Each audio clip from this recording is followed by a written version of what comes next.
Assalamualaikum warahmatullahi wabarakatuh. Alhamdulillah wa syukru ala ni'amillah wassalatu wassalamu ala nabiyil mustafa. Sahabat-sahabat sekalian, mohon izin kembali saya menyampaikan, saya mengajak sahabat-sahabat sekalian untuk mengenang jasa-jasa ibunda kita semua. Tema yang akan sampaikan adalah 10 keutamaan ibu di dalam Islam. Dari 10 keutamaan ibu, yang pertama adalah orang yang paling berhak diperlakukan terbaik di dunia ini adalah ibu. Bukan presiden, bukan orang kaya, bukan atasan kita dan lain sebagainya yang dimuliakan di dunia. Tapi yang harus diperlakukan terbaik adalah seorang ibu. Suatu ketika datang seorang laki-laki kepada Rasul. Ja'a rajulun ila Nabi sallallahu alaihi wasallam faqala ya Rasulullah man ahaqqu bi husni sohbati, qala ummuka thumma man ya Rasulullah, qala ummuka thumma man ya Rasulullah, qala ummuka thumma man ya Rasulullah, qala ummuka. Suatu ketika datang seorang laki-laki kepada Rasul, ya Rasulullah, siapa orang yang harus aku perlakukan terbaik di dunia ini? Maka Rasul menjawab, ibumu nak. Selanjutnya siapa ya Rasul? Ibumu. Selanjutnya siapa ya Rasul? Ibumu. Selanjutnya siapa Rasul? Baru keempat kalinya, summa abu, baru bapakmu. Ibu disebut 3 kali lebih banyak daripada bapak. Para ulama mensurah karena memang bapak tidak bisa melakukan 3 hal. Ya, 1 tidak bisa mengandung, 2 tidak bisa melahirkan, ketiganya tidak bisa menyusui. Maka ibu lebih utama dari bapak. Maka orang yang harus diperlakukan terbaik di dunia ini adalah ibu. Yang nomor kedua, hatta nama Allah dipinjamkan kepada anatomi di tubuh ibu kita. Apa itu? Rahim. Rahim itu tentu diambil dari kata rahim, ya identik dengan asma Allah Ar-Rahman Ar-Rahim, Maha Pengasih, Maha Penyayang. Kenapa rahim sampai dipinjamkan ya nama Allah kepada anatomi tubuh ibu? Karena rahim adalah pengejawantahan daripada kasih sayangnya Allah di muka bumi ini lewat seorang ibu. Hatta seorang singa yang buas pun tidak akan dia memangsa anaknya sendiri. Hatta mungkin keledai yang bodoh pun ketika ada bayi pun dia mengangkat kakinya takut menginjak anaknya. Itulah ibu. Mau hewan, mau manusia, ibu memang pengejawantahan rohimnya Allah subhanahu wa ta'ala. Walaupun memang ada makhluk lain yang pula dipinjami nama Allah saking pengasihnya kepada sesama, yaitu baginda Rasul. Laqad ja'akum rasulun min anfusikum azizun alaihi ma anittum harisun alaikum bil mu'minina raufun rahimun. Rauf dan rahim itu disifati kepada Nabi, dipinjami oleh Allah untuk baginda Nabi, karena pengejawantahan rohimnya Allah di muka bumi ini adalah rahmatan lil alaminnya baginda kita Nabi Muhammad sallallahu alaihi wasallam. Dari 10 keutamaan ibu adalah nomor ketiga, yaitu doa yang paling mustajab adalah doa ibu. La hijaba bainas sama'i wal ard, tidak ada aling-aling, alang-alang penghalang antara bumi dan langit, tembus menggetarkan aras Allah. Doa siapa itu? Doa ibu kepada anaknya, doa ibu yang ridha kepada anaknya. Salah satu da'wat mustajabatun la syakka fihinna, da'watul walid wa da'watul musafir wa da'watul mazlum. Ada 3 doa yang mustajab, yaitu doa orang tua yaitu ibu, dan doa musafir, dan doa orang yang dizolim.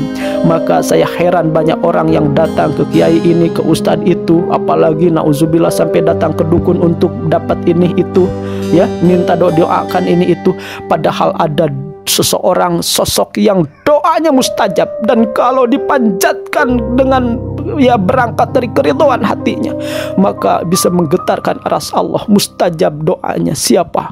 Doa ibu untuk anaknya. Masya Allah. Dan yang nomor keempat, 10 keutamaan ibu adalah kunci surga ada di ibu. Al jannatu tahta aqdamil ummahat, surga itu di bawah telapak kaki ibu. Yang nomor kelima, kunci ridho Allah itu ada di tangan ibu. Ridallahi fi ridal walidain wa suhtullahi fi suhtil walidain. Ridho Allah terletak pada keriduan orang tua, khususnya ibu, dan murka Allah terletak pada kemurkaan orang tua, terutama ibu. Maka mimpi ingin ridho Allah kalau mengecewakan orang tua, mimpi mendapat ridho Allah kalau menyakiti orang tua, mimpi ingin mendapati ridho dan surganya Allah kalau melukai orang tua.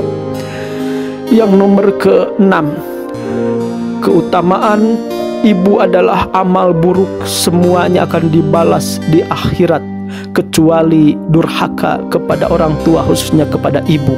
Itu kontan di dunia akan dibalas oleh Allah. Tidaklah seseorang yang menyakiti orang tuanya, khususnya ibu, dia tidak akan mati dulu kecuali dia harus mencicipi azabnya di dunia.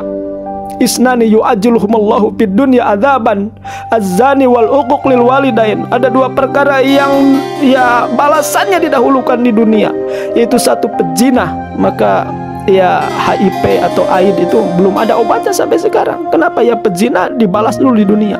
Dan yang kedua adalah wal uquq lil walidain, orang yang durhaka kepada orang tua, dia tidak akan mati kecuali harus mencicipi dulu azab di dunia oleh Allah, dari Allah Subhanahu wa taala. Bahkan yang lebih tragis dan mengerikan, azabnya bukan oleh orang lain dibalasnya, tapi oleh anak sendiri. Kalau ada orang yang berani mengatakan kepada orang tua, maka anaknya nanti akan mencaci maki dia, dasar kolot, dasar segala macam. Kalau ada orang yang menyakiti orang tua, mencaci maki orang tua, maka nanti ditampar oleh anaknya sendiri. Kalau ada orang yang berani menampar, memukuli orang tua, nauzubillah, mungkin balasannya nanti dia nauzubillah dibunuh oleh anaknya.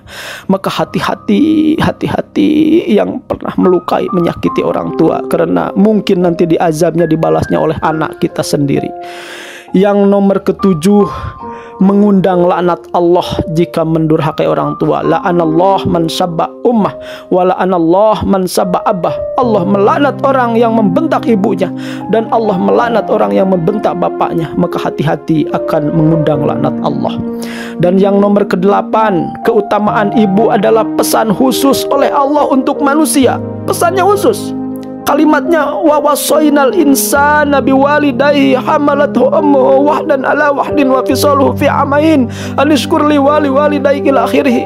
Di surah Luqman ayat 14 bahwa jelas kami mewasiatkan kepada manusia untuk berbuat baik kepada orang tuanya, wabil khusus ibunya yang hamalat, mengandungnya, gitu ya. Selanjutnya juga menyusui, melahirkan, dan detail disebut jasa-jasa ibu di dalam Al-Quran. Masya Allah. Dan yang ke-9, ada 3 hal dalam Islam yang salah satunya tidak sah kecuali harus dilakukan dua-duanya, gitu ya. Kalau kita melakukan hanya satu, enggak dua, itu tidak sah. Mana? 1, atiullaha wa atiur rasul, taat kepada Allah tidak sah kalau tidak taat kepada Rasul. Yang nomor kedua, tidak sah salat kalau tidak zakat, gitu. Aqimus shalah wa atuz zakah. Dan yang ketiga, anishkurli wali walidaik, bersyukurlah kepadaku dan bersyukur kepada kedua orang tuamu. Maka di sini jelas tidak sah syukur kita, ibadah kita kepada Allah kalau kita tidak syukur kepada orang tua, tidak berterima kasih kepada orang tua, dan tidak berbakti kepada orang tua, khususnya ibu. Dan yang ke-10 terakhir, bahwa sehebat apapun kita bisa membalas orang tua dengan materi dan lain sebagainya, demi Allah itu tidak akan bisa membayar kebaikan orang tua.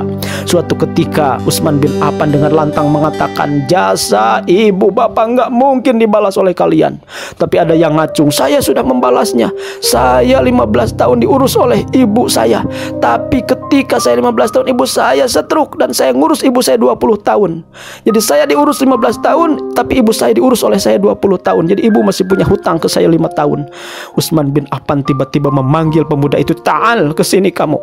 Saya mau nanya ke kamu, ibumu ngurus kamu 15 tahun nunggu apa? Orang itu menjawab dengan berat, ya tentu ibu menunggu sehat, kuat, mandiri, sukses. Sekarang jawab, kamu mengurus ibumu ketika sudah tidak diharapkan sembuh nunggu apa? Tiba-tiba orang itu pun menangis. Ya karena sudah tidak diharapkan sembuh, saya nunggu ibu meninggal saja. Maka itulah bedanya. Mungkin secara kuantitas betul kamu lebih lama, tapi secara kualitas nggak mungkin dibalas jasa ibu. Hadirin, sahabat-sahabat sekalian pendengar Kultum ini, Mari kita semua mengenang ibu kita yang ibu bapaknya sudah meninggal.